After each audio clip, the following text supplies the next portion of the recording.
कौन है जुनैद? आखिर उनकी चर्चा क्यों तमाम चैनलों पर हो रही है? आइए जानते हैं। जंतर मंतर पर चले सीजेपी आंदोलन में कई चेहरे चर्चे में रहे, लेकिन एक ऐसा नाम भी था जो मंच पर भाषण नहीं देता था, कैमरे के सामने भी नहीं आता था, फिर भी आंदोलन की सबसे बड़ी पहचान बन गया।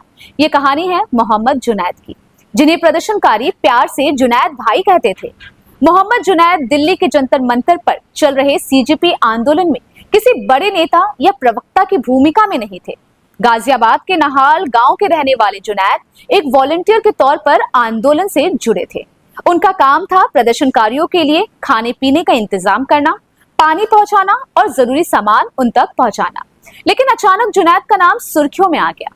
उन्होंने आरोप लगाया कि उनके आंदोलन से जुड़े होने की वजह से उत्तर प्रदेश में उनके परिवार को निशाना बनाया गया।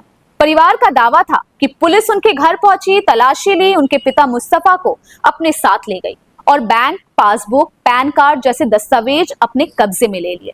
जुनैद की बहन का आरोप था कि पुलिस उनके पिता पर दबाव बना रही थी ताकि वो जुनैद को दिल्ली से वापस बुलाए। परिवार ने मेरठ में रहने वाले रिश्तेदारों को भी परेशान किए जाने का आरोप लगाया। हालांकि मेरठ पुलिस ने इन आरोपों से इनकार करते हुए कहा कि जिले के किसी भी थाने में ऐसी कार्रवाई का कोई रिकॉर्ड नहीं है।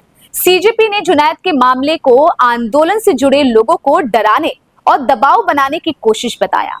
पार्टी के नेताओं ने खुलकर उनका समर्थन किया और कहा कि उनके परिवार पर दबाव डालकर उन्हें आंदोलन से हटाने की कोशिश की जा रही है। इसके बाद जुनैद आंदोलन के आम कार्यकर्ताओं की पहचान बन गए। इतने दिनों तक चले इस आंदोलन में सीजेपी ने परीक्षा में पेपर लीक, भर्ती घोटाला और शिक्षा व्यवस्था में सुधार की मांग उठाई। सोशल मीडिया, व्यंग और अनोखे प्रदर्शन के जरिए आंदोलन लगातार चर्चा में रहा। आखिरकार केंद्रीय शिक्षा मंत्री धर्मेंद्र प्रधान के इस्तीफे और सरकार की ओर से कई मांगे मानने के आश्वासन के बाद 25 जुलाई को आंदोलन भी समाप्त कर दिया गया। आंदोलन खत्म हो चुका है, लेकिन मंच के पीछे रहकर हजारों प्रदर्शनकारियों की सेवा करने वाले जुनैद भाई अब इस आंदोलन की सबसे यादगार कहानियों में शामिल हो चुके हैं। उनका नाम सिर्फ एक वॉलंटियर के तौर पर नहीं, बल्कि उस शख्स के रूप में याद किया जाएगा जिसने पर्दे के पीछे रहकर आंदोलन को मजबूती दी।